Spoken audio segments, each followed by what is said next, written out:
네, 안녕하십니까. 역시 대형 교회는 다르다라는 생각을 하게 됩니다. 잠깐 기도드리겠습니다.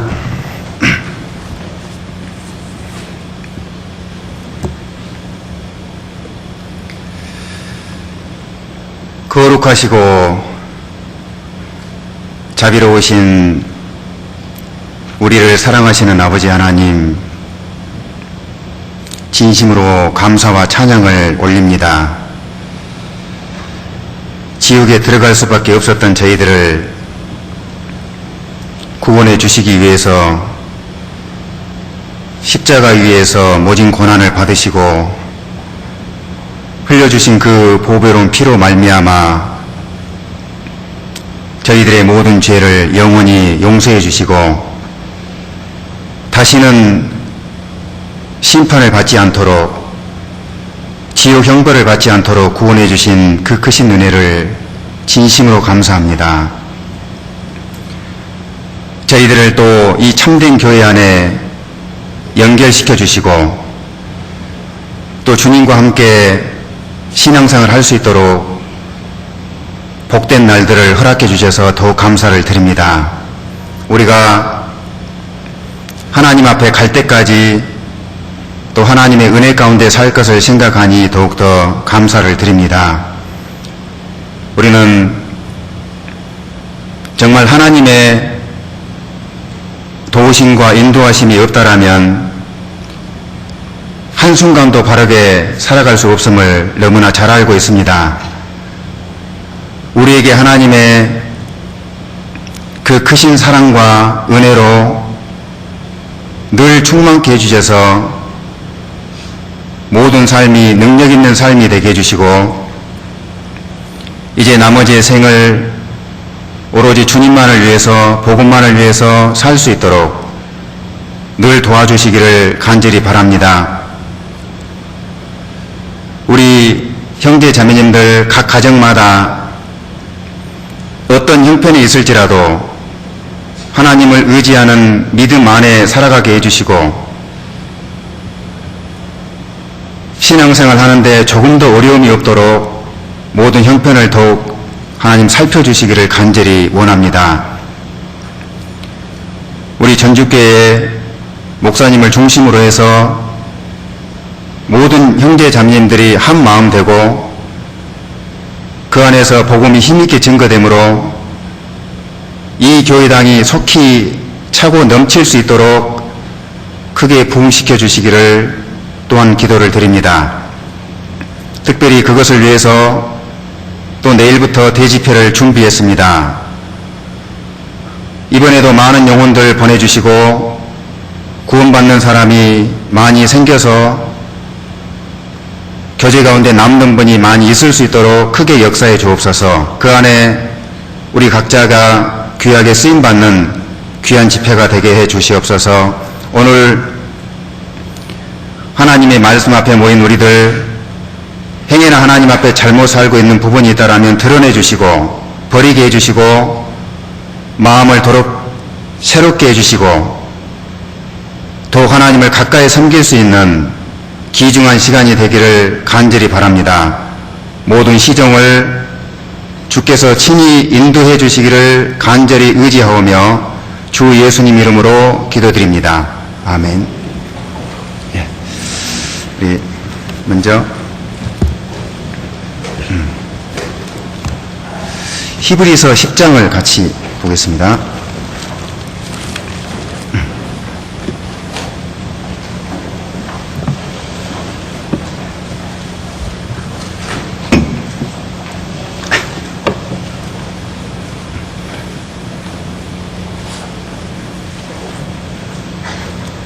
네, 10장 36절부터 보시겠습니다. 너희에게 인내가 필요함은 너희가 하나님의 뜻을 행한 후에 약속을 받기 위함이라. 잠시 잠깐 후면 오실 이가 오시리니 지체하지 아니하시리라. 38절 9절은 같이 있습니다. 오직 나의 의인은 믿음으로 말미암아 살리라. 또한 뒤로 물러가면 내 마음이 저를 기뻐하지 아니하리라 하셨느니라. 우리는 뒤로 물러가 침륜에 빠질 자가 아니요 오직 영혼을 구원함에 이르는 믿음을 가진 자니라. 예. 그동안 평안하셨습니까? 예. 어제 찬양의 밤을 좀 참석을 했어야 되는데 제가 놓쳤습니다. 좀 늦게 도착을 했고 또 어떻게 하다 보니까 시간을 놓치게 되었는데 너무나 아쉽다는 생각이 들고 아침에 또 찬양을 들으면서 역시 대형교회는 다르고 힘있는 모습이 너무나 좋습니다. 오늘 여기 침륜에 대해서요 같이 교제를 좀 나누고 싶습니다. 오직 나의 의인은 믿음으로 말미암아 살리라. 또한 뒤로 물러가면 내 마음이 저를 기뻐하지 않냐리라 하셨느니라. 자, 우리가요 구원을 받은 이후에 시간이 지나감에 따라서 확실히 더 알아가는 것이 있더라면 내가 구원을 받았다는 것이 얼마나 큰 은혜인지, 그리고 형제 자매님들과 함께 또 신앙생활을 하고 있는 것이 얼마나 감사한 일인지 이거를 더더욱 알아가는 것 같습니다. 그리고 형제 자매님들을 바라볼 때에도 육신적인 것들은 그렇게 중요하지가 않고 그 사람이 얼마나 하나님을 더 사랑하는지, 하나님 뜻대로 살아가는지, 하나님께 또 귀하게 쓰임 받는지, 그 문제가 중요하다라는 것을 이제 더욱더 알아갑니다. 아무리 생각을 해봐도 우리가 구원을 받고 지금 이 자리에 있다라는 것이 진짜 기적과 같은 일이고 너무나 하나님의 큰 은혜다.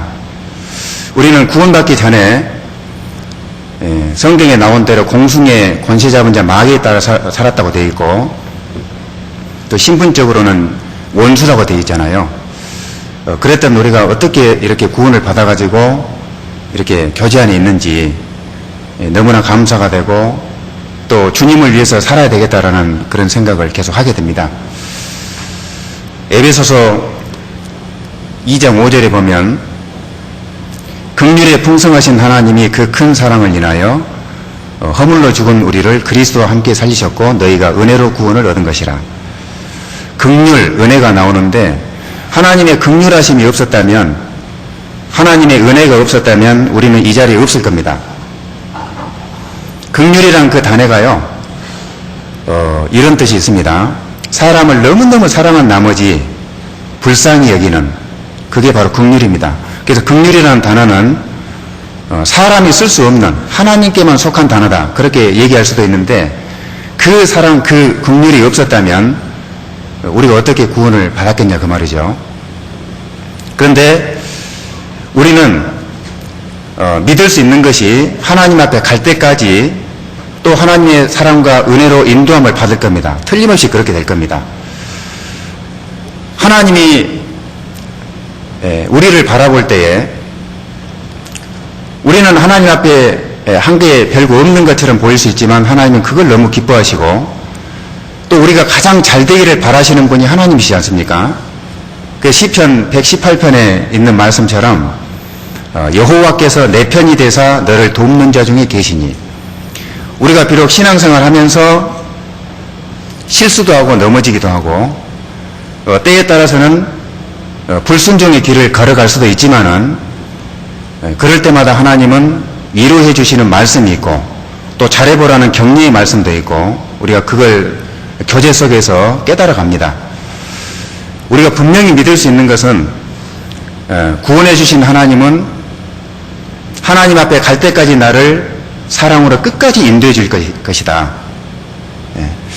우리는 하나님 앞에 갈 때까지 진짜 하나님을 위해서만 살아야 되겠다라는 그런 각오를 계속해서 다지는 게 필요할 것 같습니다. 우리는 실제로 하나님께 팔림바 된 사람들이잖아요. 주님이 우리 피로 사주셨고 우리는 이제 그 은혜를 보답하면서 살아야 되는데도 불구하고 그렇게 살지 못하는 것이 안타까울 때가 많이 있습니다. 특히 우리 시대에 와가지고 우리가 진짜 그렇게 살아야 되는데도 불구하고 힘차게 살아가지 못하고 그냥 침륜 가운데 빠져가지고 거기서 헤어나오지 못한 분도 가끔 봅니다. 그런데 왜 우리가 신앙생활 하면서 침체가 될까?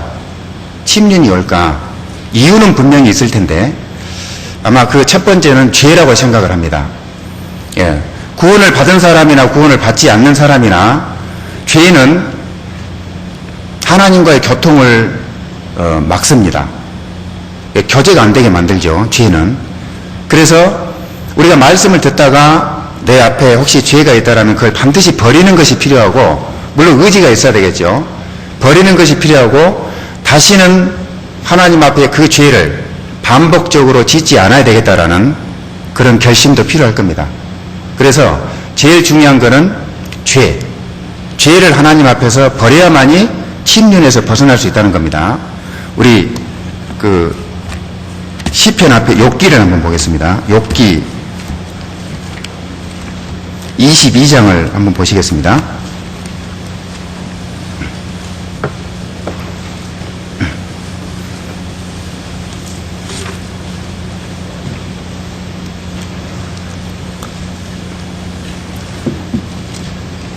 네, 22장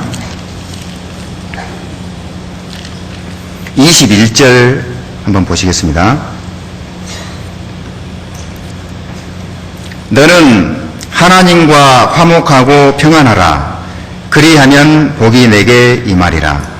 청컨대 너는 그 입에서 교훈을 받고 그 말씀을 내 마음에 두라. 내가 만일 전능자에게로 돌아가고 또 내 장막에서 불의를 멀리 버리면 다시 흥하리라. 여기 너는 하나님과 화목하고 평안하라. 그리하면 복이 내게 임할 것이다. 청컨대 바란다는 말씀이죠. 바라건대 너는 그 입에서 교훈을 받고 그 말씀을 내 마음에 두라. 하나님과 화목이 이루어지기 위해서는 하나님은 말씀으로 계시기 때문에 말씀으로 화목이 돼야 된다는 말씀이겠죠.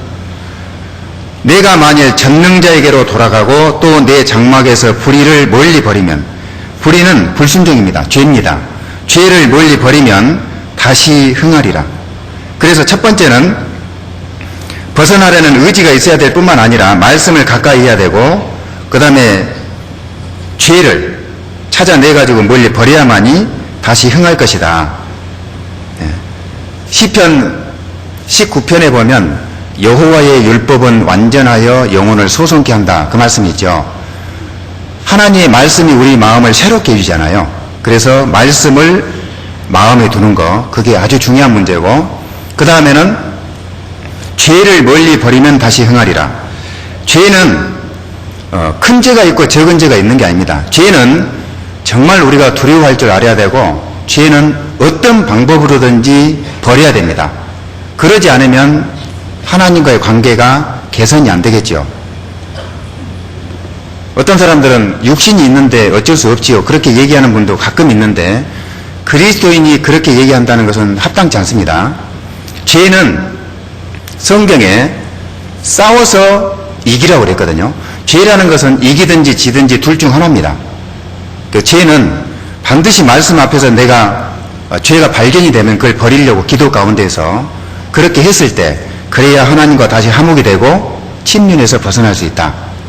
우리가 그걸 좀 교훈받을 수 있고, 그 다음에 또 이런 경우가 있죠.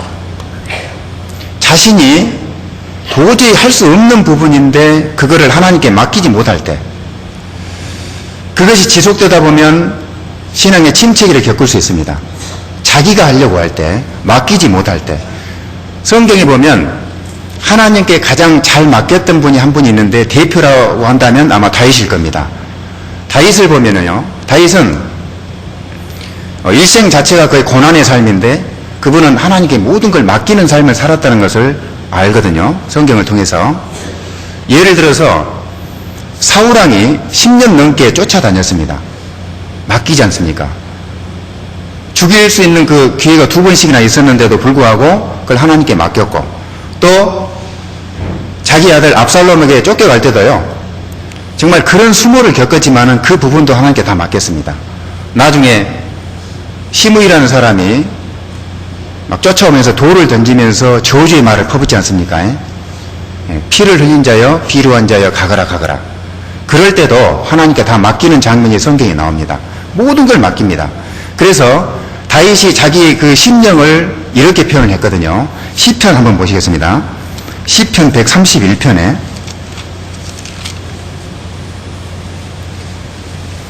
시편 131편 1절 2절을 한번 같이 한번 읽어보겠습니다. 여호와여, 내 마음이 교만치 아니하고 내 눈이 높지 아니하오며 내가 큰 일과 미치지 못할 기이한 일을 힘쓰지 아니하나이다. 실로 내가 내 심령으로 고요하고 평온케 하기를 젖된 아이가 그 어미 품에 있음 같게 하였나니 내 중심이 젖된 아이와 같도다. 다윗의 시입니다. 젖된 아이가 그 어미 품에 있음 같게 하였나니 내 중심이 젖된 아이와 같도다. 왜 이런 말씀을 할 수 있었냐면 1절 때문이죠. 내가 큰 일과 미치지 못할 기이한 일을 힘쓰지 아니하나이다. 다윗은 자기가 겪었던 그 모든 수모를 하나님께 다 맡깁니다. 어떤 상황 속에서도 하나님께 맡기는 그 모습이 나오는데 이걸 보면 정말 다윗은 위대한 사람이다. 자기를 알았던 거죠. 그래서 젖된 아이가 그 어미 품에 있음 같게 하였다. 우리가 아이들을 보면은 배가 고프면 막 울잖아요. 젖을 먹였습니다. 너무 만족할 거 아닙니까? 그리고 잠자고 있는 그 모습을 보면 너무나 그 평온한 모습을 볼 수 있을 텐데 다윗이 실제로 그런 평온함을 느꼈다는 겁니다. 심령의 평온함을 느낀 거죠. 그 이유가 뭐였냐면 1절의 말씀대로 내가 큰 일과 미치지 못할 기이한 일을 힘쓰지 아니하나이다. 할 수 없는 부분을 하나님께 맡겼다는 거죠.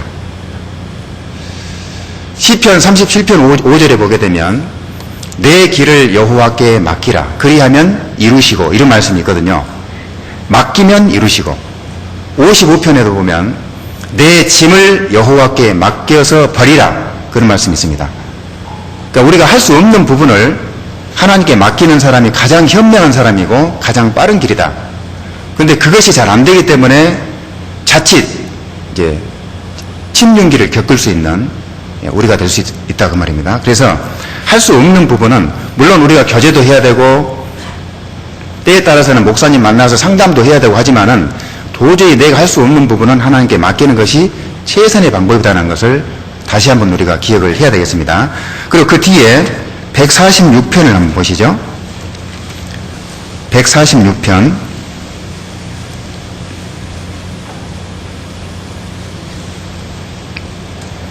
3절부터 보십니다. 3절부터요.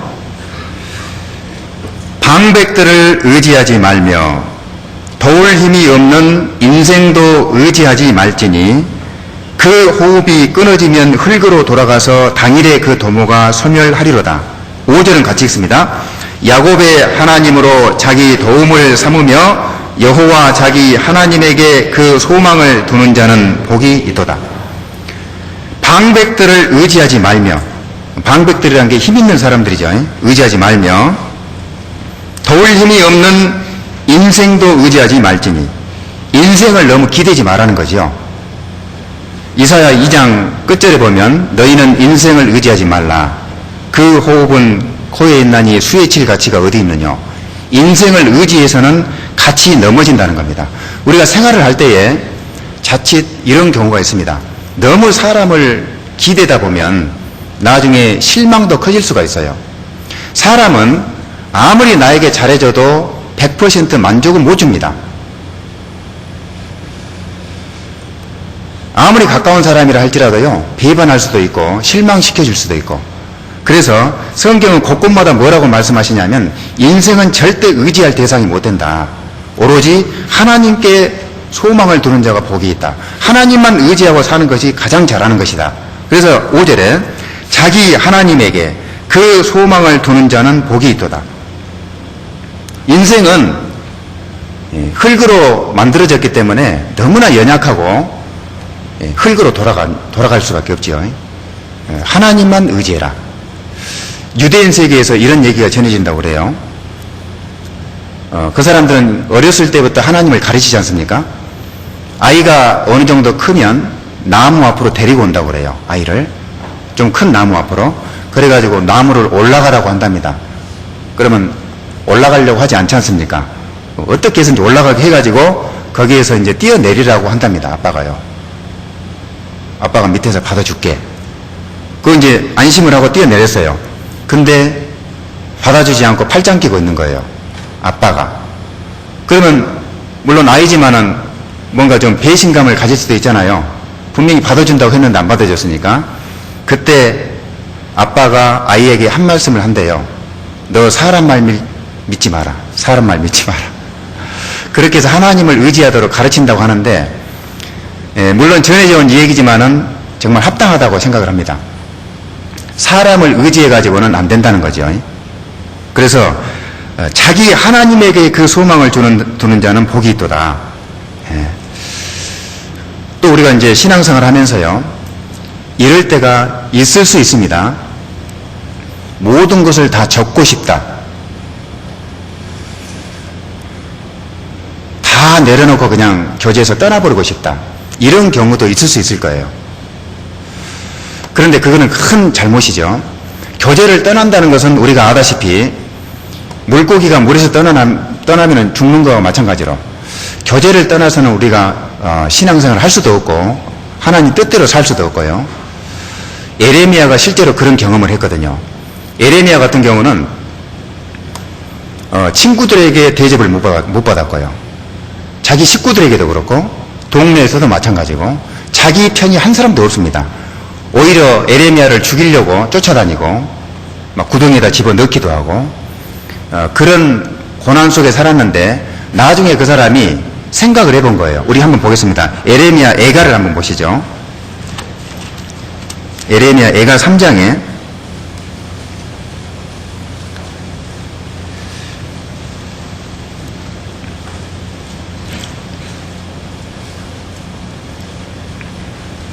14절 보시겠습니다. 에레미야 선지자가요, 사역을 하면서 개인적인 체험을 이렇게 좀 상징적으로 표현한 구절인데요. 14절 보게 되면 나는 내 모든 백성에게 조롱거리 곧 종일토록 그들의 노랫거리가 되었도다. 나를 쓴 것으로 배불리시고 쑥으로 취하게 하셨으며 조약돌로 내 이를 꺾으시고 재로 나를 덮으셨도다. 그러니까 굉장히 고난을 많이 받은 거죠. 쑥이라는 표현이 나오고 조약돌이라는 표현이 나오는데 정말 큰 어떤 고통이 있었다는 얘기입니다. 조롱거리가 되었고 노랫거리가 되었다. 한마디로 말하면 사람 취급을 못 받은 겁니다. 에레미야가 17절에 주께서 내 심령으로 평강을 멀리 떠나게 하시니 내가 복을 잊어버렸으며 스스로 이르기를 나의 힘과 여호와께 대한 내 소망이 끊어졌다 하였도다. 그러니까 평강도 없고요. 하나님을 의지하고 싶은 마음도 없고 완전히 다운이 되어 있는 침륜에 빠져 있는 그런 상태입니다. 도저히 뭐 이 정도라면 믿음을 지키기가 힘들잖아요. 그런데 20절에 보게 되면 내 심령이 그것을 기억하고 낙심이 되오나 중심에 회상한 즉 오히려 소망이 있사오면. 자, 이런 절망 속에서도 한 가지 한번 기억을 한 겁니다. 소망이 있다는 거죠. 낙심이 되지만은 소망이 하나 있다. 22절입니다. 같이 한번 읽겠습니다. 여호와의 자비와 긍휼이 무궁하심으로 우리가 진멸되지 아니함이니이다. 이것이 아침마다 새로우니 주의 성실이 크도소이다. 마치 이스라엘의 운명과 자기의 운명을 이렇게 대비시켜서 말씀을 지금 했는데 여호와의 자비와 긍휼이 무궁하심으로 하나님의 사랑은 한이 없다는 거죠. 무궁하심으로 우리가 진멸되지 아니함이니이다. 에레미야는 뭘 확실하게 믿었냐면 내 처지를 가장 잘 아시는 분은 하나님이다. 반드시 이스라엘을 회복시켜준다고 했던 것처럼 자신도 회복시켜줄 것이다. 믿었습니다. 그거를. 여호와의 자비와 긍휼이 무궁하시다. 이걸 믿었던 거죠. 그래서 어떤 상황에서도 하나님은 언젠가는 나를 회복시켜준다. 전제 조건은 분명히 전제 조건이 있어야 됩니다. 하나님 앞에 합당한 생활을 하고 있었을 때입니다. 그러면 내가 정말 우리가 속된 말로 바닥을 친다는 얘기를 하는데 그런 바닥을 치는 그런 상황이 발생한다 하더라도 진짜 내가 하나님 앞에 바르게만 살아가고 있다라면 언젠가는 회복시켜준다. 틀림없습니다. 내 사정을 가장 잘 아시는 분이 누굴까요? 부모님은 아니죠? 하나님이십니다. 틀림없습니다. 내가 가장 잘 되기를 바라시고 나를 가장 격려해 줄 수 있는 분도 하나님이시고, 그래서 어떤 상황에서든지 우리는 하나님만 붙잡고 사는 것이 맞다라는 겁니다. 뜻이 있다는 거죠. 뜻이. 예. 우리 이사야 한번 보겠습니다. 이사야 앞쪽에 40장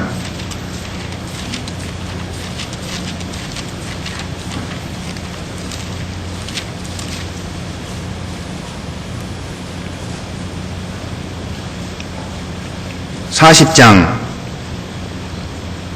27절 보시겠습니다.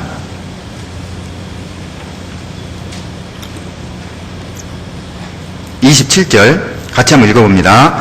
야곱아 내가 어찌하여 말하며 이스라엘아 내가 어찌하여 이르기를 내 사정은 여호와께 숨겨졌으며 원통한 것은 내 하나님에게서 수리하심을 받지 못한다 하느냐. 야곱아, 지금 하나님께서 하시는 말씀입니다. 이스라엘아, 여기에다가요 각자의 이름을 넣어도 맞습니다. 저 같으면 형녀라 이렇게 부르면 맞아요. 내가 어찌하여 말하며 이스라엘아 내가 어찌하여 이르기를 내 사정은 여호와께 숨겨졌으며, 내 사정은 여호와께 숨겨졌다. 하나님은 내 사정을 모를 거다 그렇게 생각한다는 거죠. 우리가 원통한 것은 내 하나님에게서 수리하심을 받지 못한다 하느냐. 우리가 신앙생활 하다 보면 예기치 않게 원통한 일을 당할 수도 있지요. 사방이 꽉 막힐 때도 있습니다.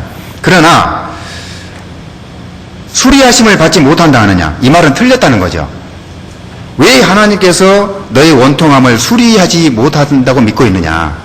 반드시 해결해 줄 텐데, 그러면서 그 밑에 너는 알지 못하였느냐 듣지 못하였느냐. 영원하신 하나님 여호와 땅끝까지 창조하신 자는 피곤치 아니하시며 공비치 아니하시며 명철이 한이 없으시며 피곤한 자에게는 능력을 주시며 무능한 자에게는 힘을 더하시나니 소년이라도 피곤하며 곤비하며 장정이라도 넘어지며 자빠지되. 우리가요 어떤 상황에서도 하나님은 나를 회복시켜 준다는 걸 믿어야 됩니다. 그 밑에 31절에 오직 여호와를 앙망하는 자는 새 힘을 얻으리니. 진짜 하나님을 간절히 앙망하는 사람들, 하나님을 간절히 의지하고 나가는 사람들에게는 새 힘을 주신다는 거죠. 26절을 같이 읽습니다. 너희는 눈을 높이 들어 누가 이 모든 것을 창조하였나 보라. 주께서는 수요대로 만상을 이끌어내시고 각각 그 이름을 부르시나니 그의 권세가 크고 그의 능력이 강함으로 하나도 빠짐이 없느니라. 자, 이분이 하나님이잖아요. 우주 만물을 창조한 하나님, 모든 권세와 능력이 있는 분이 하나님인데 왜 하나님께서 내 사정을 모른다고 생각을 하고 내 어떤 원통함을 풀어주지 못한다고 생각하느냐. 하나님은 우주 만물을 창조하신 분이고 우리를 너무나 사랑하시고 우리가 잘 되기를 바라시는 분이기 때문에 정말 내가 하나님 앞에 합당하게만 살아간다라면 언젠가는 회복시켜 준다는 거 확실하게 믿을 수 있습니다. 우리가 침륜에 빠지지 않으려면 첫 번째는 그거라고 생각을 합니다. 침륜에 빠지지 않으려면 먼저는 적극적으로 내 자신이 교제 안에 참여되어 있어야 됩니다. 교제. 왜 그러냐면 하나님은 교회를 통해서 역사합니다. 성령은 교회를 통해서 운행하신다는 거 잘 아시죠? 보이지는 않지만 교제 안에 적극적으로 자기가 붙어 있으려고 노력을 해야 거기서 벗어날 수 있는 거죠. 빠질 수도 없고요. 우리 골로새서 한번 보십니다. 골로새서 2장을 한번 보겠습니다.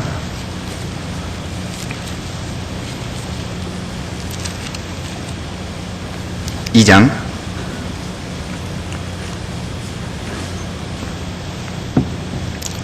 6절 7절에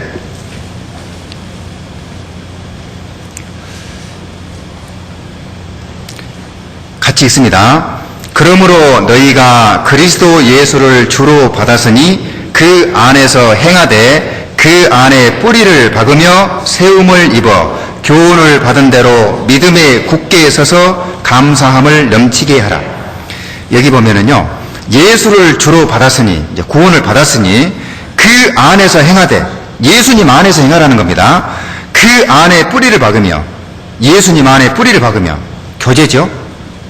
주님 안에 뿌리를 박으며 세움을 입어 교훈을 받은 대로 믿음에 굳게 서서 감사함을 넘치게 하라. 뿌리를 박으며, 교제 안에 뿌리를 박아야 됩니다. 교제 안에 적극적으로 참여되어 있어야 된다는 거죠. 교제라는 게 참예지, 참예, 이렇게 참여하는 걸 교제라고 그러죠. 세계에서 가장 높은 빌딩이 어디 있는지 아세요? 아랍, 현재 맞을 겁니다, 아마. 아랍에미리트에 가면 두바이라는 곳이 있죠. 거기에 160층짜리 빌딩이 있어요. 높이가 한 800m가 넘는다고 하는데, 자랑스럽게도 우리나라에서 그걸 만들었죠. 삼성물산에서. 근데 제가 그걸 보면서 좀 생각을 해봤습니다. 160층짜리 어마어마하지 않습니까? 800m가 넘는데, 야, 저거를 어떻게 지탱을 할까?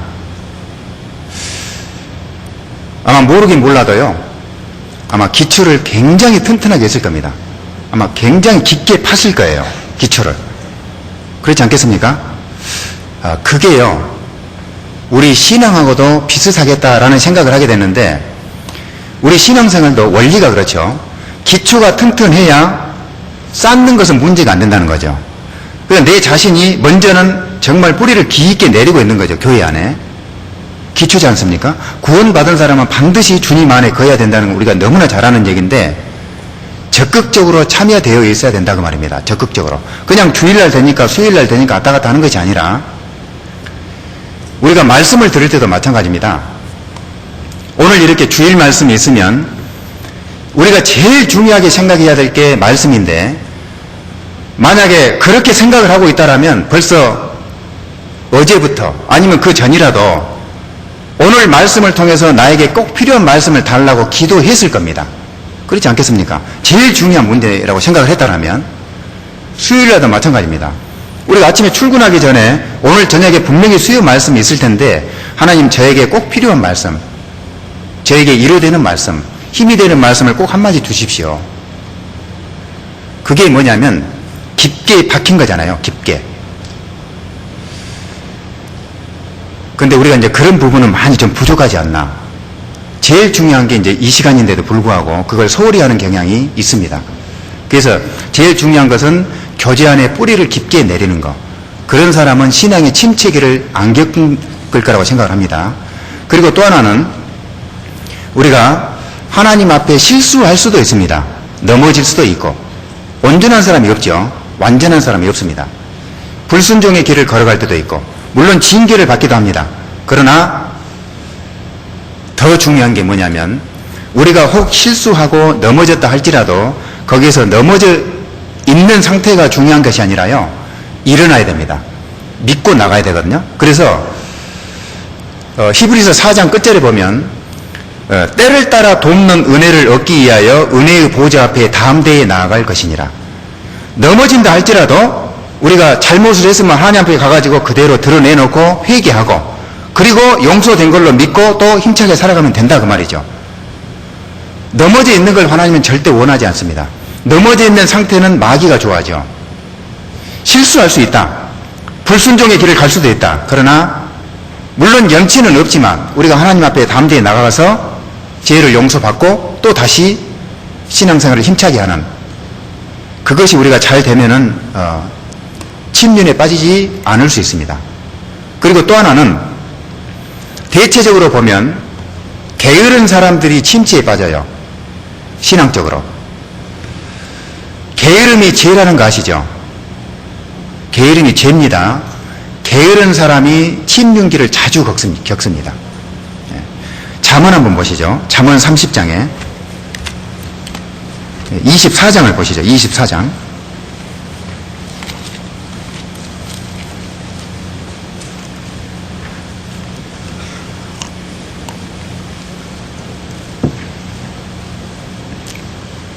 (30절) 말씀에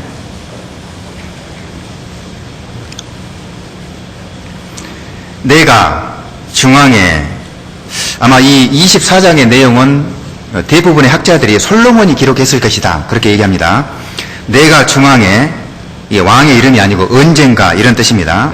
언젠가에 게으른 자의 밭과 지혜 없는 자의 포도원을 지나며 본즉 가시덤불이 퍼졌으며 거친 풀이 지면에 덮였고 돌담이 무너졌기로 내가 보고 생각이 깊었고 내가 보고 훈계를 받았었노라. 여기 이제 솔로몬이요, 이제 지나가다가 이걸 본 겁니다. 도대체 이 포도원 주인이 누굴까?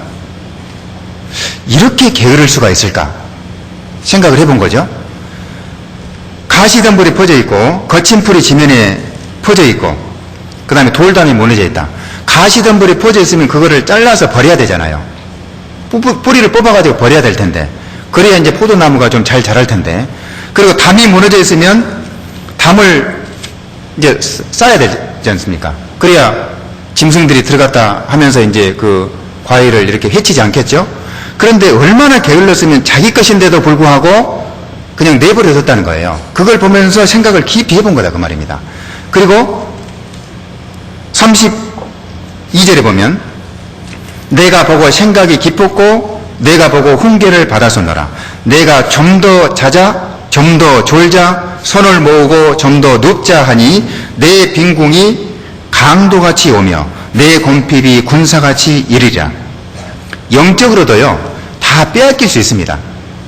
그러니까 부지런하게 살아야 되는데 그렇게 살지 못하면 하나님께서 우리에게 주신 은혜들조차도 다 빼앗길 수 있는, 이걸 꼭 포도원으로만 생각할 게 아니라 우리 각자에게도 적용을 한번 해보는 게 필요하겠죠. 하나님께서 우리에게 주신 은혜들이 너무 많은데 내가 그걸 지키지 못한다 그 말이죠. 게을러가지고. 그 사람들은 침체기를 자주 겪습니다. 그래서 부지런한 사람일수록 침체기를 안 겪고 힘차게 신앙생활을 하는 거죠. 그리고 또 하나가 있다라면 우리가 고난이 오지 않습니까? 어려움들이 찾아올 때에 그거를 당연한 것으로 받아들이고 하나님을 의지하고 나가야 됩니다. 그런데 그러지 못하고 자기 왜 이게 나한테 왔냐 이렇게만 생각을 하면 문제가 생기는 거죠. 나중에. 우리 분명히 기억해야 될 게 뭐냐면 구원받은 사람은 누구든지 고난은 필수입니다. 이건 선택사항이 아니죠. 필수기 때문에 나에게도 반드시 고난이 온다. 이걸 인정을 하고 살아가면 어떤 고난이 와도 그거를 먼저 그걸 생각할 거 아닙니까? 하나님을. 그리고 이겨낼 수 있는 힘이 있는데 이거를 왜 나한테 이런 일이 생긴다냐고 생각을 해버리면 이게 그때부터 꼬이기 시작하는 거예요. 그래서 중요한 게 뭐냐면 고난이 온다. 이거는 당연한 것이다. 이렇게 받아들여야 된다는 거죠.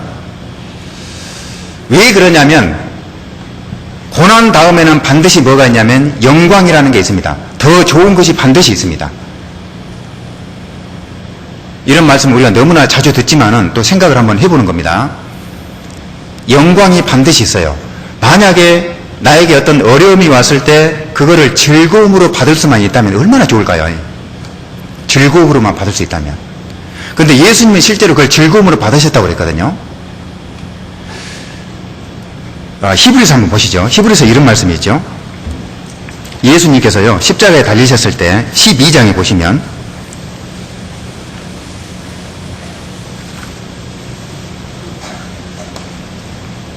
보겠습니다. 2절입니다. 2절 12장 2절에 믿음의 주요 또 온전케 하시는 이인 예수를 바라보자. 같이 읽습니다. 저는 그 앞에 있는 즐거움을 위하여 십자가를 참으사 부끄러움을 개의치 아니하시더니 하나님 보좌 우편에 앉으셨느니라. 자, 그 앞에 있는 즐거움을 위하여 십자가를 참으사.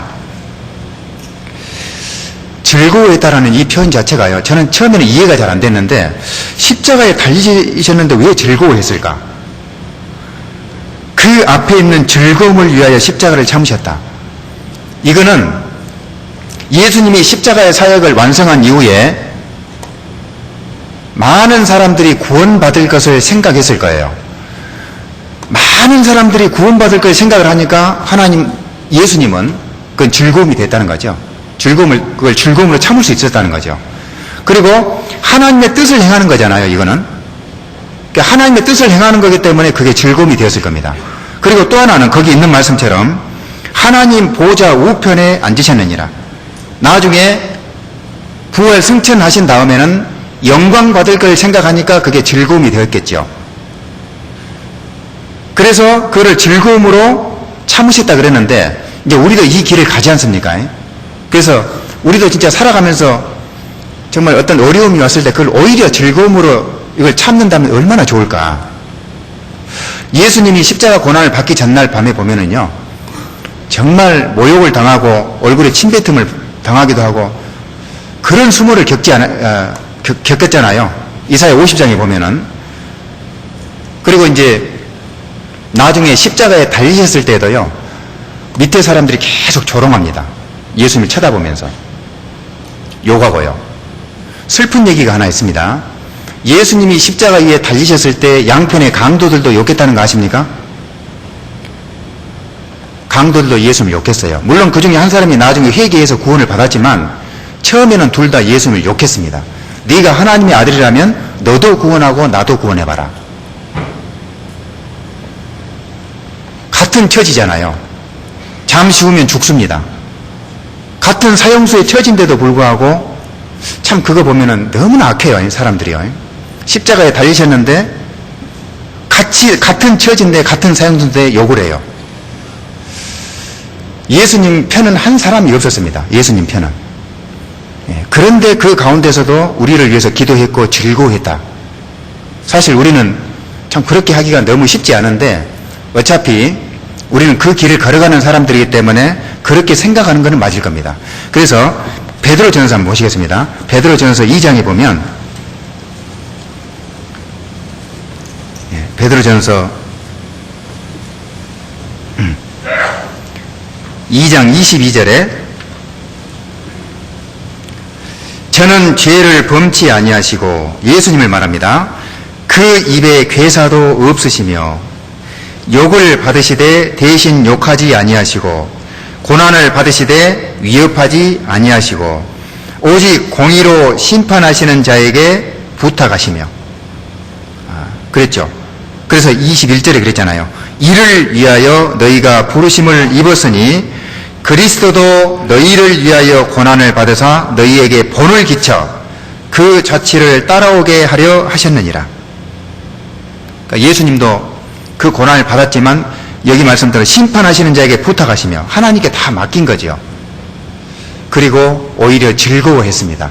그래서 그 밑에요. 그 위에 보면은 너희에게 본을 끼쳐 그 자취를 따라오게 하려 하셨느니라. 우리가 이제 그 길을 걸어가잖아요. 하나님의 모든 사람들은 이 길을 걸어갔습니다.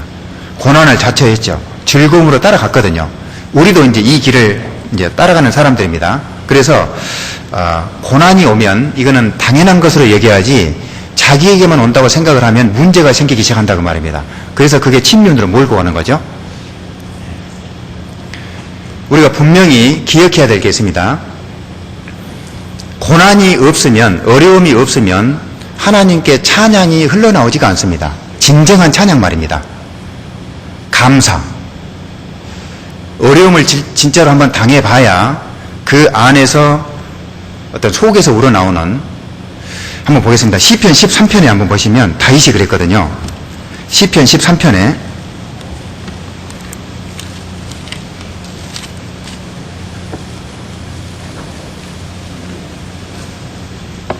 13편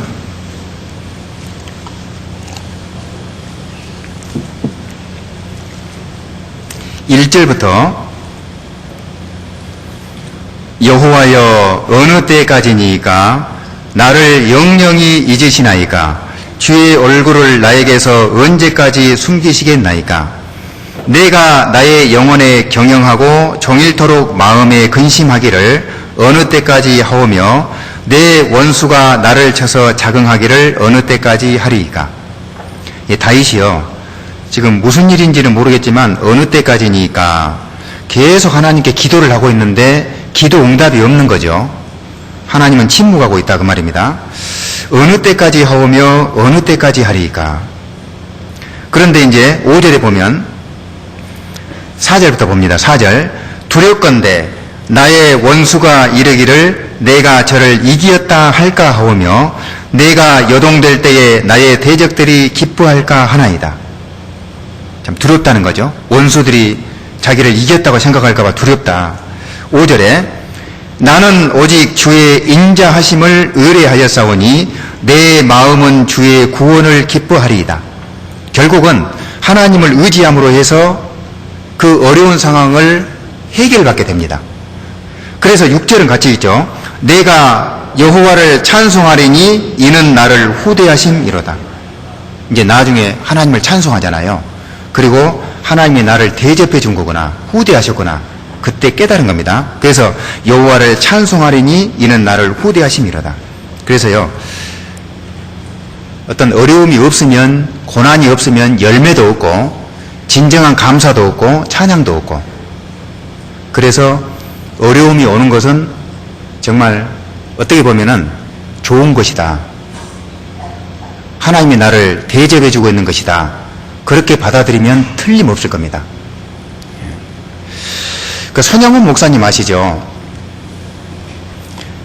손양훈 목사님이요, 외정시대 때 그 신사참배를 안 했다는 이유로 감옥에 들어가가지고 굉장히 고생을 하잖아요. 그 나중에 해방이 된 이후에 이제 그 나환자들하고 거기 나환자촌에 들어가가지고 복음을 전했다는 그 구원을 많이 받았답니다. 실제로. 그 소록도에서. 근데, 나중에 여순 반란 사건이 있었을 때요. 그때 손양훈 목사님 그 아들 둘이가요, 그 죽어요. 그 공산당원들에게 죽죠. 두 사람이. 그때 그 아들의 시신을 그 이렇게 이제 놓고 장례식을 전했는데, 그 장례식장에서요, 감사의 글을 10가지를 이렇게요, 하나님께 올렸다고 그럽니다. 야, 어떻게 그런 상황에서 감사의 글을 올릴 수 있을까? 참 대단한 분은 대단한 분이죠. 근데 그게 이런 말이 있습니다. 하나님, 저 같은 죄인의 혈통에서 순교자가 나오게 해주신 것을 지극히 감사합니다. 그것도 한 사람이 아니고 두 사람씩이나 나오게 해주셔서 감사합니다. 그런 감사의 글을 올렸다고 그래요. 장례식장에서.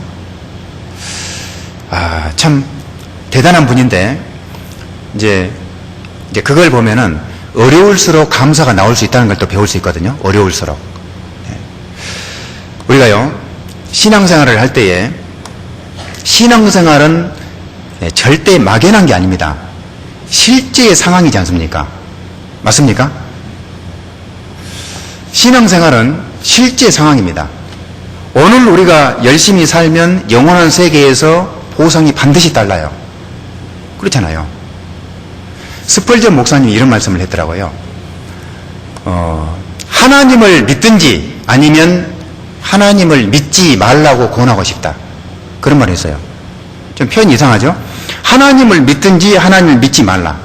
무슨 말이냐면 진짜로 하나님을 믿고 하나님을 온전히 순종하는 길로 가든지 아니면 처음부터 하나님 믿지 말든가.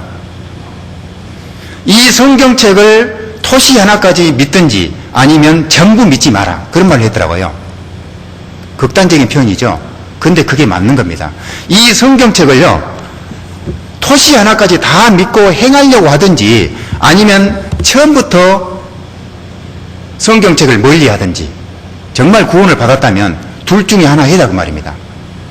우리가 이 성경책을요 100% 이해한다는 건 참 무리예요. 그렇지만 이건 절대 진리이기 때문에 우리는 전적 순종의 길로 가야 됩니다. 안 되더라도 그렇게 해야 돼요. 맞습니까? 그래야 되잖아요.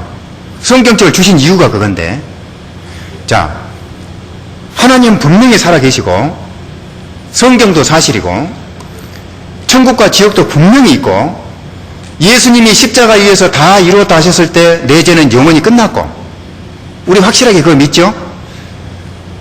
우리는 이제 시민권이 이 땅이 아닙니다. 하늘입니다. 본향은 천국이죠. 만약에 그것이 정말 내 마음속에 믿어져 있다면 대충 살 수 없을 겁니다. 그렇지 않겠습니까? 신앙생활은 한마디로 말하면 투자라고 생각이 됩니다. 투자. 어떻게 보면 거래죠. 거래. 투자. 투자를 하잖아요. 투자한 만큼의 결과를 반드시 얻지 않습니까? 세상 사람들 보면은 특히 선거철이 되면은요 후보를 막 단일화시키는 거래를 하거든요. 대통령 선거가 되면 또 막 이렇게 합치잖아요. 이 정치적인 노선이 다른데도 막 합치잖아요, 이렇게. 그래가지고 어떻게 해서든지 당선이 되려고 그런 거래를 하거든요. 그렇게 해서 물론 대통령이 당선이 될 수도 있습니다. 그러나 그건 몇 년짜리예요? 5년짜리잖아요. 4년짜리잖아요. 우리는요, 신앙생활을 이제 진짜로 그렇습니다. 지금 우리 시대가 되니까 더 그런 것 같아요. 막연한 게 절대 아니고 실제라는 걸 좀 생각을 해야 될 것 같습니다. 실제. 창세기 25장에 보면 에서와 야곱의 얘기가 나오는데, 에서는 들 사람입니다. 사냥꾼이죠. 오로지 그냥 육신적인 일만 추구하는 사람입니다. 에서는. 어떻게 하면 사냥을 잘할까? 그쪽으로만 생각이 밝은 사람이죠. 야곱은 완전히 달라요. 가만히 생각을 해보세요. 아버지 이삭이 아들들에게 하나님 얘기를 했을까요? 안 했을까요? 분명히 했을 거예요.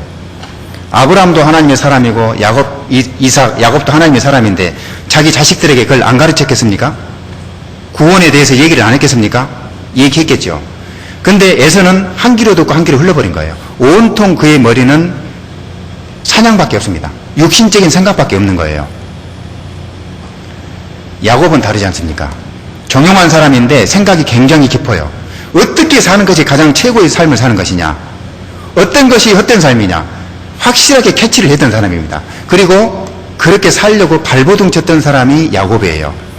그래서 에서를 평가하기를 히브리서 12장에 보면 16절에 한 그릇 식물을 위하여 장자의 명분을 판 에서와 같이 망령된 자가 있을까 두려워하라. 육신적인 일에 치우쳐서 사는 것이 하나님 보실 때는 망령되었다, 그렇게 얘기를 한 겁니다. 야곱은 완전히 다르죠. 운명적으로 도저히 야곱은 장자가 될 수가 없어요. 어떻게 장자가 되겠습니까? 그런데 기어코 장자가 되려고 하잖아요. 야곱은. 나중에 축복은 누가 받아요? 야곱이 다 받는 거예요. 그게 신앙이라고 생각합니다. 그게 믿음 아닙니까? 그러니까 신앙생활은 막연한 것이 아니고 실제 상황이라는 걸 늘 생각을 하고요. 하루하루를 정말로 우리가 좀 긴장감 있게 사는 것이 필요하겠다. 세상 사람들이 추구하는 것은 돈이잖아요. 결론은 돈입니다. 결론은. 수단 방법을 가리지 않고 돈을 벌어가지고 어디에 씁니까? 큰 집 지어보죠. 빌딩도 사보죠. 땅도 사보죠. 죄 짓는데 돈을 다 쓰잖아요. 자식들에게 이제 그걸 유전시켜주지 않습니까? 상속시켜주죠. 그 맛으로 사는 사람들이 세상 사람이고, 그러나 분명히 기억해야 될 것은 하나님이 빠져있는 성공이라는 것은 이거는 아무 가치가 없습니다. 하나님 앞에 가보세요. 그게 뭐가 남겠습니까?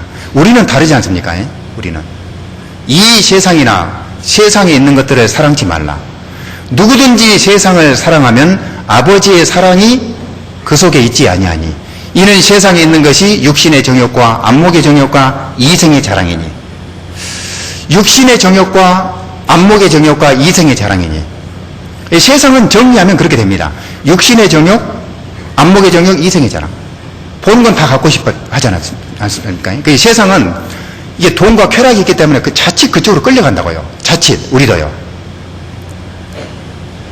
이 세상도 그 정욕도 지나가되 오직 하나님의 뜻을 행하는 이는 영원히 거하느니라. 반드시 보상이 있다는 겁니다. 우리가 하나님 앞에 섰을 때요, 들고 가야 될 거는 하나님의 뜻대로 살았던 것만 들고 가는 거죠. 정신을 좀 우리가 잘 이렇게 차리고 사는 것이 참 우리 시대에 그렇습니다. 자칫 잘못하면 보는 것들이 죄이기 때문에요. 자칫 잘못하면 자기도 끌려가요. 마음이 그쪽으로 가버립니다. 내가 몸은 교회를 나오고 있지만은 마음이 그쪽에 가 있을 수도 있잖아요. 우리 시대가 확실하게 마지막 시대라는 것을 정확하게 기억을 하고 있어야 됩니다. 진짜 마지막 시대 끝입니다. 우리 베드로전서 한번 보시겠습니다. 베드로전서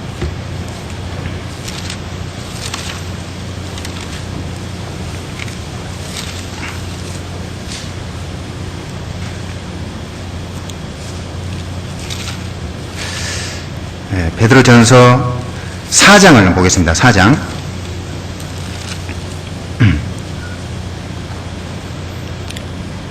7절부터 보시죠. 만물의 마지막이 가까웠으니 그러므로 너희는 정신을 차리고 근신하여 기도하라. 무엇보다도 열심으로 서로 사랑할지니 사랑은 허다한 죄를 덮느니라.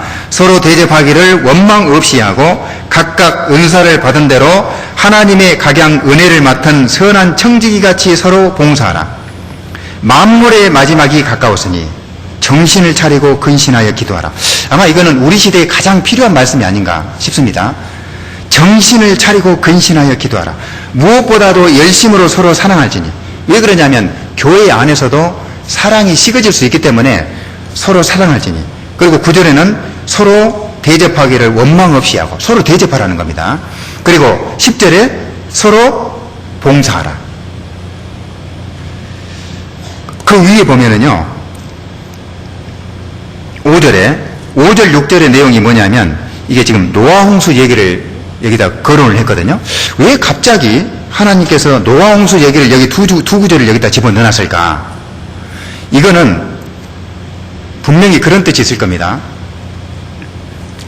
노아 홍수 심판을 받았던 이유가 죄 때문이었잖아요. 죄가 세상에 꽉 차 있었을 때 하나님 물로 심판을 했죠. 그것처럼 마지막 시대에도 분명히 죄로 꽉 찰 그런 시대가 올 텐데 그때 심판이 있을 것이다. 이제는 불심판이 있을 것이다. 그걸 경고로 보여준 겁니다. 그리고 마지막 시대가 되면 사랑이 식어지니까 사랑해야 된다는 거. 그리고 우리가 만약에 지금 우리 시대를 노아 시대로 돌린다고 그러면 하나님이 누구처럼 살려고 하겠어요? 누구처럼 살아라고 얘기하겠습니까?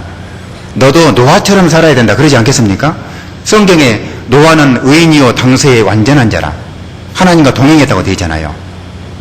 노아 시대 때 노아처럼 우리도 그렇게 살아야 될 것을 여기다 기록을 해놓은 거예요. 두 구절을 딱 기록을 해놓은 겁니다. 그리고 만물의 마지막이 가까워서는 이렇게 나가는 거죠. 마지막 시대가 되면 정말 주님을 위해서 살아야 되지만은 그렇게 살지 못하는 사람들이 많기 때문에 정말 노아처럼 그렇게 살아야 되는 우리 시대가요, 진짜 마지막 시대라는 걸 확신하고 살아야 될 겁니다. 그러면 삶이 조금 변화가 올 거예요. 확신해야 됩니다. 그냥 너무 많이 듣다 보니까요, 그냥 마지막 시대겠지. 그게 아니라 진짜 확신을 하고 살았을 때 생활이 변합니다. 분명히 변하게 돼 있어요. 그리고 그 신앙 생활을 할 때에 좀 분명한 태도를 취하는 게 좋죠. 우리 여호수아를 한번 보시죠. 여호수아 24장에 여호수아 24장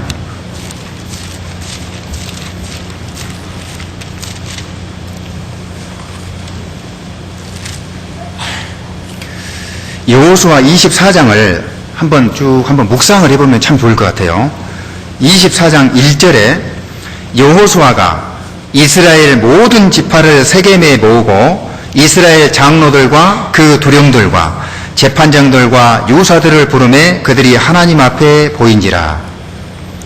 이제 지금 장로들, 두령들, 재판장들, 유사들을 모았죠. 이제 그 여호수아가 불렀습니다. 그래놓고 마지막으로 부탁을 하는 고별 설교를 하고 있습니다. 이제 마지막 설교요. 그러니까 얼마나 이 여호수아가요, 바로 죽기 바로 직전이니까 참 해주고 싶은 말이 참 많았을 거 아닙니까?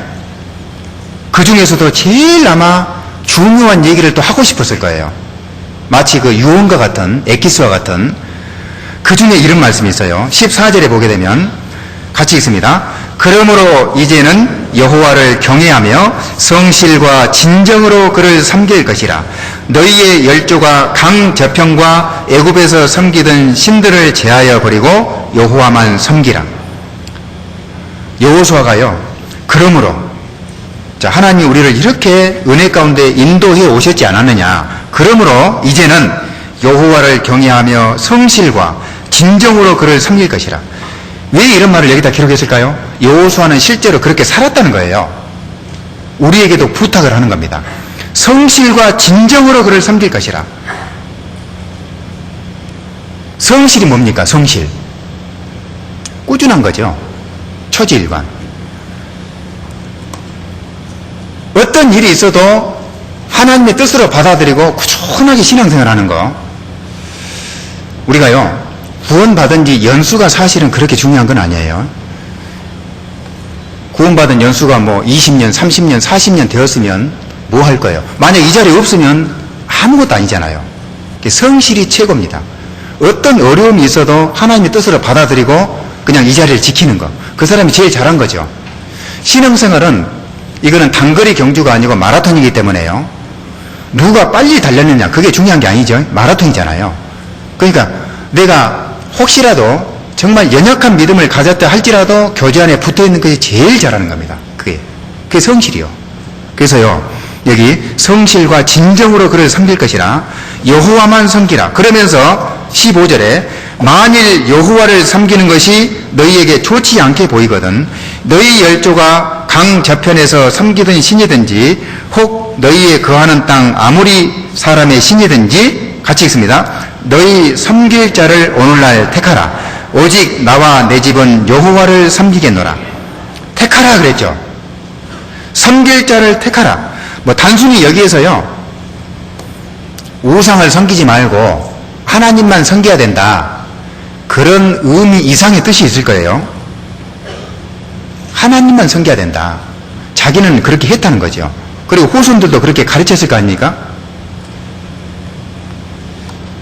오직 나와 내 집은 여호와를 섬기겠노라. 이 말은 내 생애 전체를 일단은 하나님께 걸고 살았다 그 뜻인 거예요.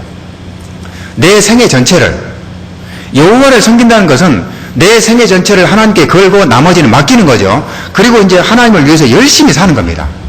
나머지는 맡기고 그게 지금 이 말씀이죠. 그래서 오직 나와 내 집은 여호와를 섬기겠노라. 어떻습니까? 맞습니까? 내 생애를 하나님께 걸고 사는 것이 진짜 신앙생활 아닙니까? 왜 그런 게 필요하냐면 우리가 하나님 나라에 갔을 때 반드시 열매가 다릅니다. 소출이 달라요. 갈라디아서 한번 보시겠습니다. 갈라디아서 6장에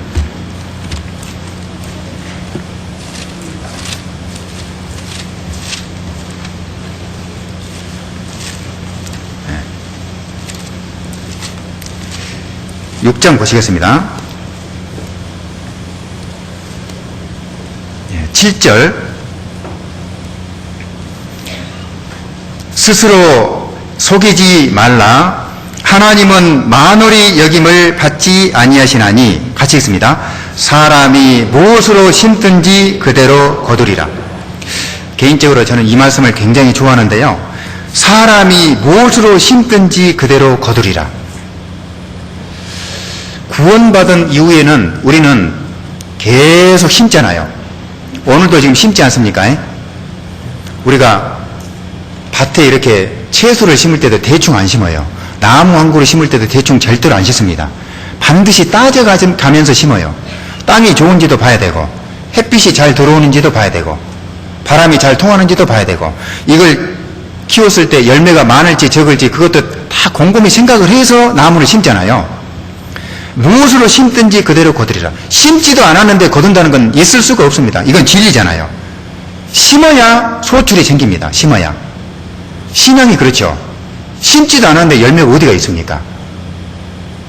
그래서 그 밑에 자기의 육체를 위하여 심는 자는 육체로부터 썩어진 것을 거두고 같이 읽습니다. 성령을 위하여 심는 자는 성령으로부터 영생을 거두리라. 육체를 위하여 심는 자는 썩어진 것을 거두고 없다는 겁니다. 성령을 위하여 심는 자는 성령으로부터 영생을 거두리라. 영생을 거둔다 그러면 영원히 썩어지지 않는 상급이죠.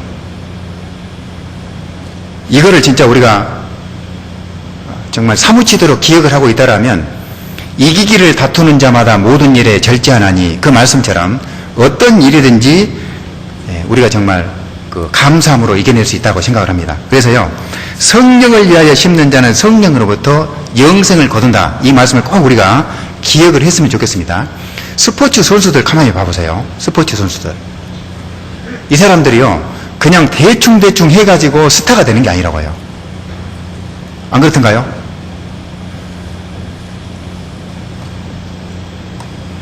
그냥 뭐 연봉 얘기해서 좀 죄송하게 합니다만은 연봉을 많이 받는 사람들 봐보시라고요. 그 사람들이요, 정말 한 가지 딱 목표를 정해놓고 끝까지 간 사람들이거든요. 제가 저번에 신문에 보니까 박지성이라는 사람이 86억을 받는다고 기록이 되어 있던데요, 연봉이. 그 사람이 그 돈을 받기 위해서 그냥 거저댔냐고요. 저번에 제가 어떤 목사님 설교를 한번 들었는데요, 이봉주 아시죠? 이분이요, 야, 진짜 대단한 사람은 대단한 사람이다 라고 생각을 했는데, 이유가 그겁니다. 원래 이봉주라는 사람이요, 평발을 합니다. 평발. 마라톤 선수 아시죠? 아마 군대 갔다 오신 분들은 다 알 거예요. 평발이 어떻게 행군을 합니까? 못하잖아요. 평발인데 또 놀라운 게 뭐냐면 거기에다 짝발이에요. 짝발. 와, 평발에 짝발인데 신발이 그러니까 그 높이가 좀 다릅니다. 이분이요, 그건 정말 대단한 평가를 좀 받을 수 있습니다. 평발의 짝발인데 딱 한 가지 목표를 정해놓고 그 길을 이제 간 겁니다. 죽을 각오를 하고 뛰어간 거예요. 진짜 그렇게 살아야 될 사람들은 저를 포함해서 우리 형제 자매님들인데, 그런 마음으로만 산다면 얼마나 신앙생활을 잘할까 이런 생각을 좀 해보게 되거든요. 예, 거저 되는 건 없다는 거죠. 반드시 심었을 때 열매가 생기는 거죠. 열매가. 이기기를 다투는 자마다 모든 일이 잘지 않아요. 그렇죠? 우리는 정말 그런 삶을 살아야 되잖아요. 전도서 보겠습니다. 전도서 9장 보겠습니다.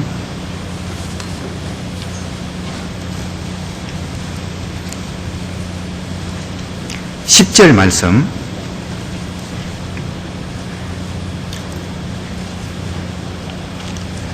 같이 한번 읽어봅니다. 무릇 내 손이 일을 당하는 대로 힘을 다하여 할지어다. 내가 장차 들어갈 음부에는 일도 없고 계획도 없고 지식도 없고 지혜도 없음이니라. 내 손이 일을 당하는 대로 힘을 다하여 할지어다. 한마디로 말하면 정말 최선을 다해서 한번 후회 없이 한번 살아보아라. 힘을 다하여 할지어다. 내가 장차 들어갈 음부에는 일도 없고 계획도 없고 지식도 없고 지혜도 없음이니라. 그렇잖아요. 우리가 이제 하나님 앞에 갔을 때는 뭘 하겠습니까? 쉬는 것밖에 없는데, 그래서 열심을 품고 주를 섬기라, 그 말씀처럼 힘을 다하여 할지어다. 지금 우리 시대에 가장 필요한 말씀이 또 아닌가 싶어요. 힘을 다하여 할지어다. 그리고 이제 내일부터 제가 이제 소식지를 보니까 대집회가 지금 있는데요. 홍종혜 목사님 지금 강사님으로 모신 것 같은데, 대집회를 할 때요, 자, 우리가 한번 생각을 해보게요. 왜 우리가 복음을 전하죠? 이유는 딱 한 가지죠. 내가 구원을 받았기 때문에 전하는 거죠. 내가 구원을 받았으니까. 그리고 내가 복음을 전하면 하나님이 기뻐하시잖아요. 뭐 여러 가지 이유가 있겠지만, 내가 구원을 받았고 내가 복음을 전했을 때 하나님이 기뻐하시니까 복음을 전합니다. 분명히. 그런데 복음을 전할 때도 좀 그런 마음은 좀 필요할 것 같아요. 진짜 그 영혼을요, 급하게 이렇게 모시고 오려고 하면 뭔가 문제가 좀 생길 수 있어요. 평소에 우리가 전도를 해야 된다는 생각을 해봅니다. 평소에. 그 영혼에 대해서 정말 내가 사랑하는 마음이 있고 관심이 있다라면 계속 접촉을 할 거 아닙니까? 그 영혼하고. 우리 그 달걀이 21일 만에 병아리로 이제 태어나는데, 달걀이 21일 만에 태어나는 것은 그 암탉이 품지 않습니까?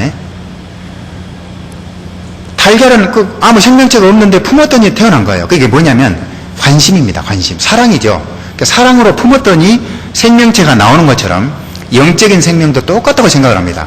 우리가 그 사람에 대해서 관심을 가져주고 자꾸 접촉을 하고 정말 사랑으로 대해주고 이렇게 하다 보면 거기에서 나중에 생명이 나오는 거죠. 영혼의 생명이 나오는 거죠.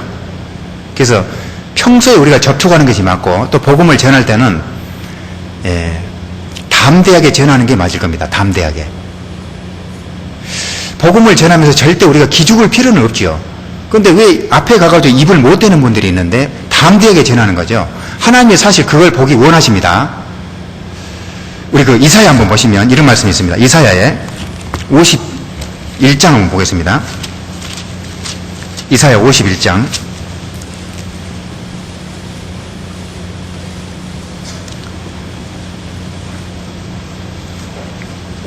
22절 봅니다. 가라사대 너희를 이루어하는 자는 나연을 너는 어떠한 자이기에 죽을 사람을 두려워하며 풀같이 될 인자를 두려워하느냐. 13절 하늘을 펴고 땅의 기초를 정하고 너를 지은 자 여호와를 어찌하여 잊어버렸느냐. 사람을 두려워하지 말라는 거죠. 너는 왜 사람을 두려워하느냐. 우리가 전도할 때도 그럴 거 아니에요. 왜 너는 사람 앞에만 서면 말을 못하느냐, 머뭇거리느냐. 근데 뭐라 했어요? 하늘을 펴고 땅의 기초를 정하고 너를 지은 자 여호와를 어찌하여 잊어버렸느냐. 하나님 의지하고 입을 벌리라는 겁니다. 의지하고. 그래서 담대하게 말씀을 전하는 것이 우리한테 좀 필요하고요. 그 다음에 또 하나가 있다라면 우리 그 입당식 때마다 기가 닳도록 듣는 게 합심 순종 희생입니다. 합심 순종 희생. 근데 그거를 우리가 좀 곰곰이 좀 생각을 해볼게. 합심이 뭐죠? 합심. 합심은 그 영혼을 인도하기 위해서 우리가 마음을 모으는 게 합심이잖아요. 합심. 그러면 내 개인적으로는 어떻게 해야 될까 또 생각을 해봐야 됩니다. 합심이 말로만 합심이 아니라 내가 그 합심하는데 동참을 해야 되잖아요. 합심을 해야 되잖아요. 그러면 첫 번째는 내가 내일부터 만약에 집회가 있으면 한 사람을 데려오려고 애를 써야 될 거예요. 그렇지 않습니까? 집회는 준비가 되어 있는데 그게 합심이다 그 말입니다. 한 사람을 데리고 올 수 있도록 해도 안 되는 건 어쩔 수가 없죠. 그러나 집회가 일단 준비가 되면 한 사람씩 데려오려고 애를 써야 된다 그 말입니다. 안 그렇습니까? 그래서 집회, 특히 대집회가 있을 때는 내가 한 사람을 꼭 모시고 와야 되겠다. 하루라도 모시고 와야 되겠다. 하루도 괜찮거든요. 또 상담을 할 수도 있고 다시 연결될 수 있고 이틀도 괜찮고 단 몇십 분이라도 괜찮습니다. 어떻게 해서든지 내가 하나님 앞에 모셔와야 되겠다. 아마 그게 맞을 거예요. 그래서 집회가 있을 때는요 꼭 한 사람씩을 모시고 올 수 있도록 정말 기도 가운데에서 비록 하루 남았지만 한번 그렇게 한번 해보는 것도 필요할 거예요. 그리고 우리의 능력으로 사람이 구원받는 것이 아니기 때문에 진짜 기도를 많이 해야 됩니다. 기도를. 아침에 일어나면 기도하고 자기 전에 기도하고 또 식사하기 전에 또 기도하고요. 계속 기도를 해야 돼요. 그리고 모두가 동참을 해야 되겠죠. 그게 합심이잖아요. 말은 합심인데 만약 이 자리에 동참을 안 하면 그거는 말이 안 맞는 겁니다. 그래서 내일부터 다음 이번 주일까지는 한 사람도 빠짐없이 좀 늦어도 괜찮습니다. 한 사람도 빠짐없이 같이 이 자리에 참석하셔서 같이 말씀을 듣고 기도해주고 또 하루라도 인도해보고 그런 모습을 하나님 보실 겁니다. 그리고 이제 그런 모습을 보고 더 많은 영혼들이 구원을 받을 거라고 생각을 합니다. 그리고 이제 합심 순종 희생인데 희생 물론 뭐 잘하고 계시겠지만 정말 집회가 있을 때마다요 십시일반이라고 우리가 집회할 때 돈이 많이 들어가잖아요. 물질이 많이 들어가기 때문에 정말 기도하면서 꼭 다음은 얼마씩이라도 이렇게 헌금을 할 수 있도록 그렇게 했으면 좋겠고요. 그리고 적어도 우리가 일주일 동안은 진짜 성결한 생활 깨끗하게 살려고 노력하는 그런 한 주간이 돼야 되겠다 싶습니다. 그리고 이제 또 기억해야 될 게 뭐가 있냐면 우주 만물을 창조하신 목적이 결국 사람을 위해서 창조했지만 더 큰 목적은 구원받는 사람을 위해서 창조한 거지 않습니까? 하나님 백성을 준비시키기 위해서.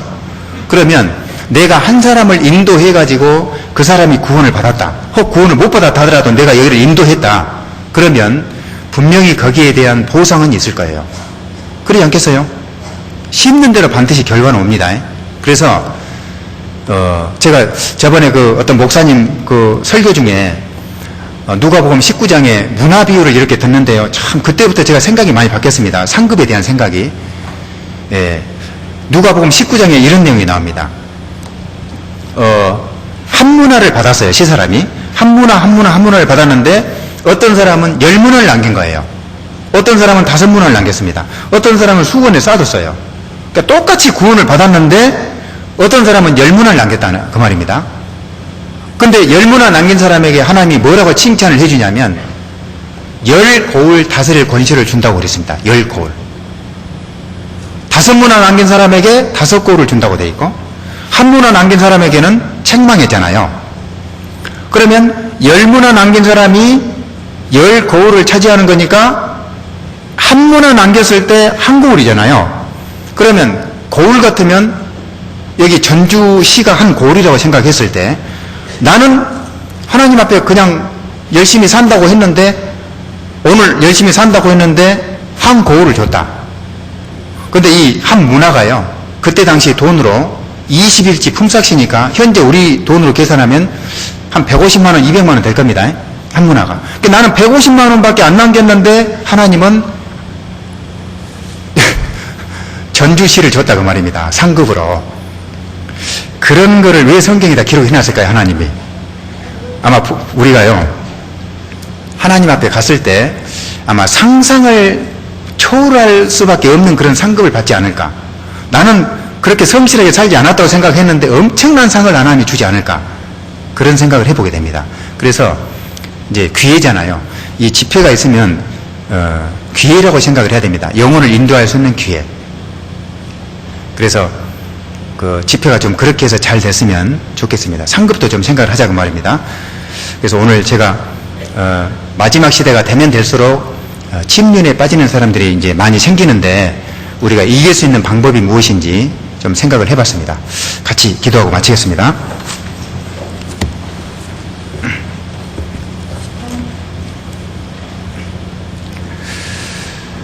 거룩하시고 자비로우신 아버지 하나님, 정말 저희를 구원해 주시고 지금까지 지켜주신 거 너무나 감사합니다.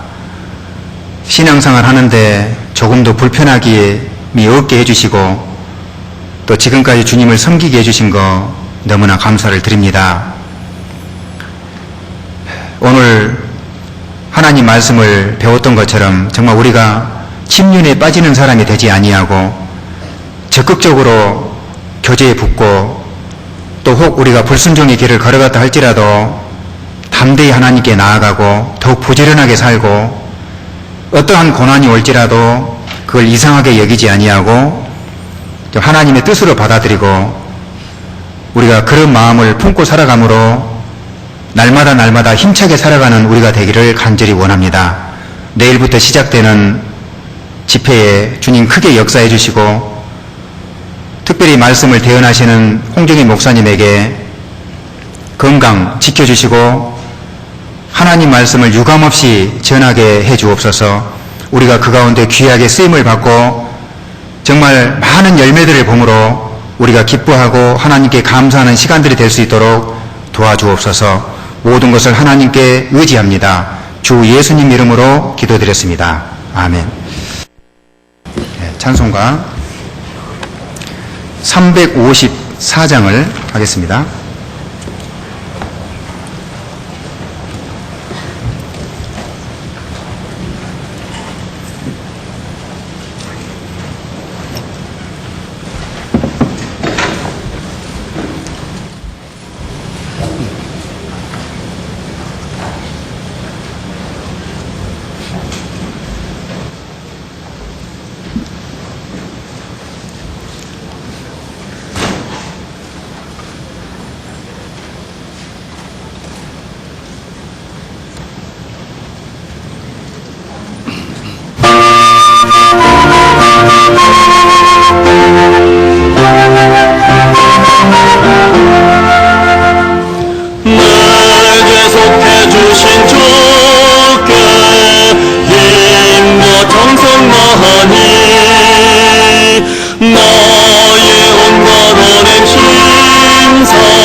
네, 광고 해주시겠습니다.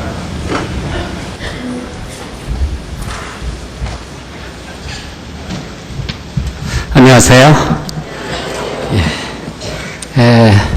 어제 저녁 찬양의 밤에 저희 전주교회뿐만 아니라 일본 지역과 그 자매 결연한 교회, 그리고 전라북도 지역 형제 자매님들, 그리고 일본 지역 6개 지역 그 형제 자매님들 정말 그 녹화 방송까지 통해서 너무 감동적인, 그리고 정말로 하나님께 영광 돌릴 뿐만 아니라 그 지진과 쓰나미와 방사능으로 상처받고 마음이 얼룩진 그 일본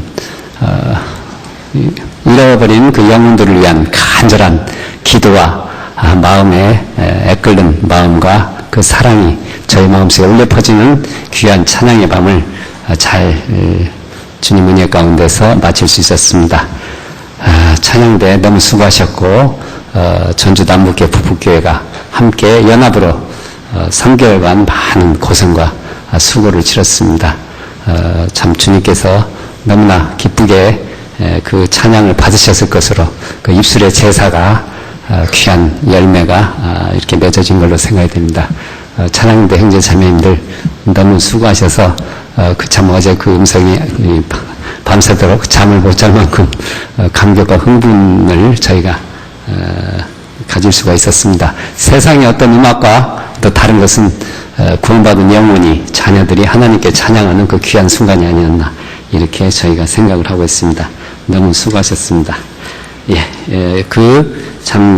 합심하는 그 마음을 모아서 저희가 내일부터 한 주간 이제 대전도 집회를 맞이하게 되어 있습니다. 비록 날씨가 덥고 오늘 또 상당히 힘드셨죠. 이렇게 지금 이렇게 날씨는 아주 무덥지만 곳곳에 소나기가 쏟아지고 있음으로써 소나기가 쏟아지는 데는 좀 시원스러운 감촉을 느끼겠지만 그렇지 않은 곳에서는 그냥 푹푹 쪄서 저희가 조금 힘들 때가 많이 있습니다. 그렇지만 저희가 어려운 가운데서도 이번 한 주간을 위해서 전 성도가 함께 기도하고 함께 전도하며 함께 봉사하고 함께 저희가 참여하는 귀한 그 기간이 되길 위해서 저희 마음의 각오를 다져야 될 것으로 생각이 됩니다. 서울중앙교회 홍정인 목사님이 인도해 주시겠고 또 한 주간 진행이 되면서 저희가 끝나는 날에는 성찬식과 함께 새로 구원받으신 분, 그리고 이번 주간에 구원받으신 분들을 위한 침례식을 진행하게 됩니다. 거기에 대비를 해 주실 뿐만 아니라 각 교구별로 봉사에서는 그 1교구부터 6교구까지 6일간에 걸쳐서 안내봉사, 그리고 어머니에서는 가장 참 귀한 그 식사를 봉사하시게 됩니다. 그래서 한 5시 한 40분부터 7시까지 미리 오셔서 식사를 하신 후에 앞자리부터 이렇게 앉으셔서 말씀 듣는 그 귀한 기도가 이루어지기를 바라마지 않습니다. 또한 주차 문제도 잘 협조를 해주셔서 새로 전도하시는 분들, 그리고 몸에 장애가 있으신 분들만 그 본관 앞에 주차하실 수가 있습니다. 그리고 주차 요원의 안내 잘 따라 주셔야만 나중에 가실 때 보통 30분 이상 걸리게 됩니다. 따라서 새로 오신 분들을 위해서 서로 양보하고 주차 요원의 지시에 잘 따라 주시면 무리 없이 잘 진행될 수 있으리라고 생각이 됩니다. 간절한 기도가 다음 주에 귀한 영생의 크신 열매로 이루어지기를 바라마지 않습니다. 학예수양회는 이제 저희가 지금 현재 대비하고 있는데 오늘 그 중고등부 학예수양회 사전 접수가 이루어집니다. 따라서 말씀이 끝난 후 1층 현관에서 꼭 그 접수를, 사전 접수를 해 주시기를 바라겠습니다. 그리고 다음 주에는 그 학예수양회 설치 봉사에서 봉사에 20명, 어머니에 10명 해서 30분이 수고를 하시게 되겠습니다. 은장의 분방교제 오늘 있고요. 그리고 무주교회 전도집회도 내일부터 진행되겠습니다. 그리고 대학부 여름 수련회가 다음 주 7월 1일부터 4일까지 3박 4일간 있게 되는데 공주 수양관 설치 봉사를 같이 겸해서 수련회가 있게 됩니다. 많이 참여해 주시길 바라겠습니다. 또한 그 학교 수양회를 대비해서 저희가 교구별 임원 수련회가 있는데 다음 주에 광고해 드리겠습니다. 교회학교 중고등부 교사 수련회도 있습니다. 지난 주간에도 한 영혼이 주님께 돌아오는 귀한 전도의 기회가 있었습니다. 성도 소식입니다. 46구역 은장의 김종출 자매님 입원 중이십니다. 예, 광고사항 이상 마치겠습니다. 감사합니다.